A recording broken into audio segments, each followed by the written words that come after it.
नमस्कार दोस्तों। Lawrence Bishnoi gang का आतंक बढ़ता जा रहा है। पहले सलमान खान को धमकी, फिर बाबा सिद्दीकी की हत्या, फिर मुनव्वर फारूकी को धमकी। लेकिन इन सब के बीच कनाडा ने भारत सरकार पर लॉरेंस बिश्नोई के साथ मिले होने का आरोप लगा दिया है और इस आरोप के बाद कई तरीके के सवाल सरकार पर भी उठने लगे हैं। सवाल ऐसे कि क्या सरकार लॉरेंस बिश्नोई ग्रुप की मदद कर रही है? क्या लॉरेंस बिश्नोई गैंग के सहारे कनाडा में खालिस्तानियों को ठिकाने लगाने की कोशिश की जा रही है? असल में दोस्तों, भारत और कनाडा के रिश्ते काफी ज्यादा खराब होने लगे हैं। अभी एक दिन पहले ही भारत ने कनाडा के 6 राजनयिकों को निष्कासित कर दिया था। भारत सरकार के इस फैसले पर अब कनाडा के प्रधानमंत्री जस्टिन ट्रूडो का कहना है कि हम भारत के साथ कोई तनावपूर्ण रिश्ते नहीं रखना चाहते हैं। लेकिन इसी के साथ कनाडा ने एक बहुत बड़ा आरोप भी लगा दिया है। कनाडा ने भारत सरकार पर लॉरेंस बिश्नोई गैंग के जरिए वहां कुछ हत्याओं का आरोप लगाया है और यह आरोप कोई मामूली आरोप नहीं है। किसी देश की सरकार पर हत्याएं करवाने का आरोप लगाना वाकई गंभीर आरोप है और ये हरकत कनाडा खुलेआम कर रहा है। कनाडा खुलेआम हमारे देश की सरकार पर इतना गंभीर आरोप लगा रहा है। ऐसे में सरकार का ये जिम्मेदारी बनती है दोस्तों कि सरकार इन आरोपों का ठीक ठाक जवाब दे। आसान भाषा में कहें तो आरोप लगा है कि भारत सरकार लॉरेंस बिश्नोई के साथ मिली हुई है, उनके गैंग की मदद कर रही है। इधर बाबा सिद्दीकी की हत्या के पीछे भी लॉरेंस गैंग का ही नाम आ रहा है।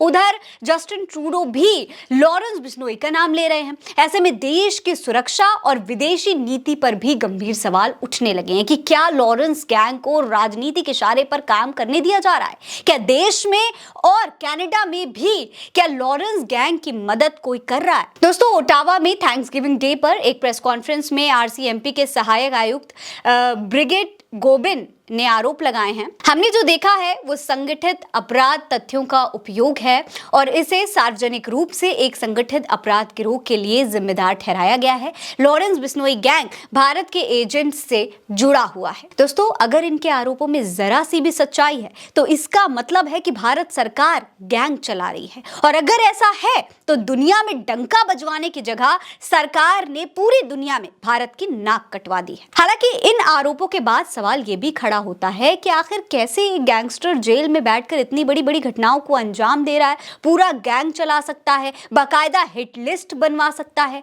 क्या बिना सरकारी मदद के जेल में रहते हुए ये सब कुछ मुमकिन है? कहा जा रहा है कि प्रधानमंत्री नरेंद्र मोदी कुछ दिनों में कनाडा में एक प्रेस कॉन्फ्रेंस करने वाले हैं। मोदी जी दुनिया में डंका बजवाने की बात करते हैं, लेकिन कनाडा का आरोप भारत और कनाडा के रिश्तों को तो खराब कर ही रहा है। साथ ही साथ भारत पर इतना बड़ा आरोप लगना भारत की इमेज को भी दुनिया में खराब करता है।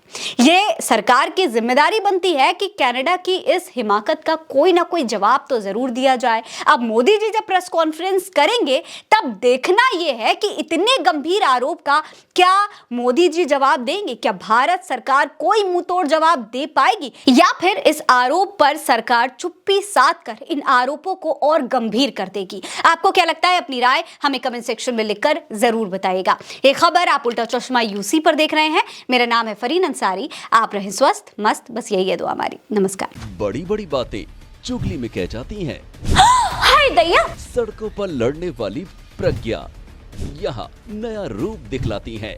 बीजेपी वाले वर्मा जी के दुल्हन बोली। अवध की बिटिया को है अपनी बोली, अपने देश की माटी पर अभिमान।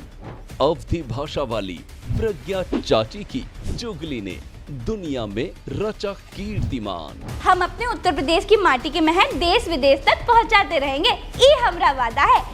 प्रज्ञा चाची की चुगली देश का पहला राजनीतिक पंचोरा।